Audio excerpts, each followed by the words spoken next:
February. Winter break is a distant memory, and spring break seems far out of reach.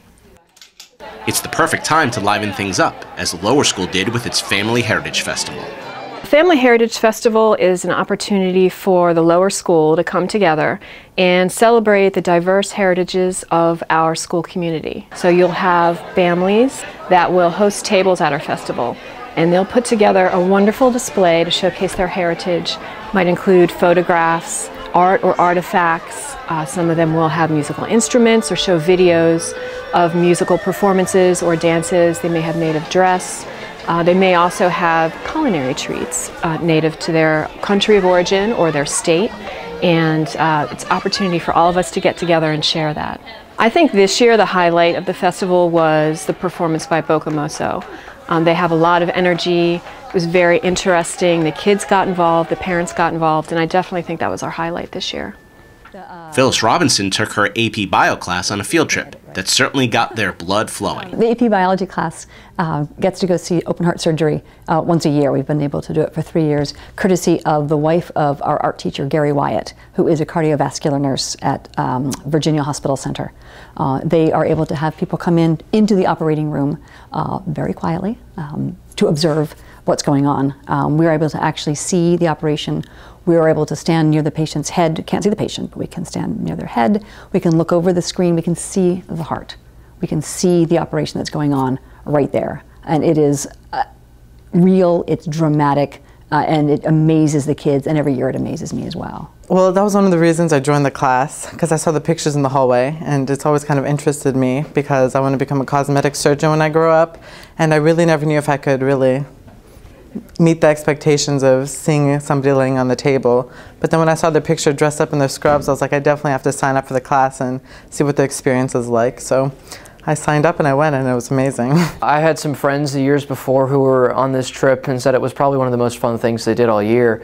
So I was really looking forward to it. And since I want to do biology in college, this was kind of that moment where you get to explore one of the routes you could take with that. And so it was kind of interesting because not only do you get to be right in the room and see all that, but you kind of get to see what you might do kind of years down the road, which was neat. When I stepped in there, I didn't know what to expect at all because I had never, like I've watched TV shows with surgeries, but it's never the same. And so when I got in there, just seeing the heart and them actually operating was really cool. They had like a step stool lined out down there, and you could get up on it, and you were just like maybe like 1.5 or 2 feet from the heart of the person. You're right up next to their head looking at their heart, and it was there. You could see the whole cavity and everything. It was really cool. We just studied the circulatory system, which I did deliberately, and so this tied right into to what they had just learned. And in fact, the nurses and the doctors who were there who did talk with the students asked them questions about what they had learned, and my students were able to answer quite well, and I was proud of them. At the lower school, science teacher Laura Hoffman put together the campus's first ever science fair. We wanted to have an event that really was student produced. And the students are so excited about science that we also wanted to show off the different things we do in science class. So starting with the kindergartners, we just wanted to share what they usually are doing during class and highlight some of their projects.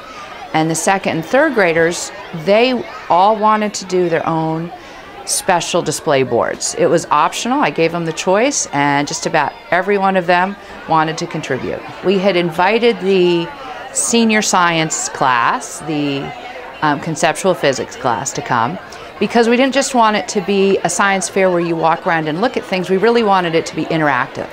And so by having some of the older students, they could work with the younger students trying out different activities and supervising that. We did, of course, have a volcano, and a lot of students had wanted to do a volcano, but I thought one was enough.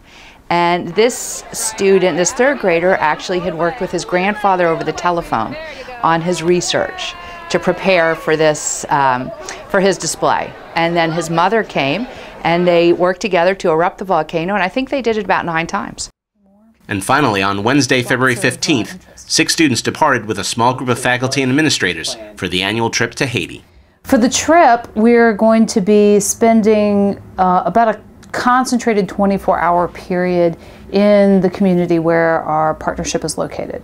It is in rural Haiti on the Central Plateau, and spending more time than that in Saval itself is a big resource drain to kind of get everybody out there and do all of that. But we're going on a school day. We'll be going the Friday of our trip there to be able to see the kids in school, and then to be able to lead some activities and play some games with them as we kind of get to know each other a little better. I think having the students from our school there is going to give it this great energy that we were interesting guests last year, but I think having young people go is going to be even more exciting.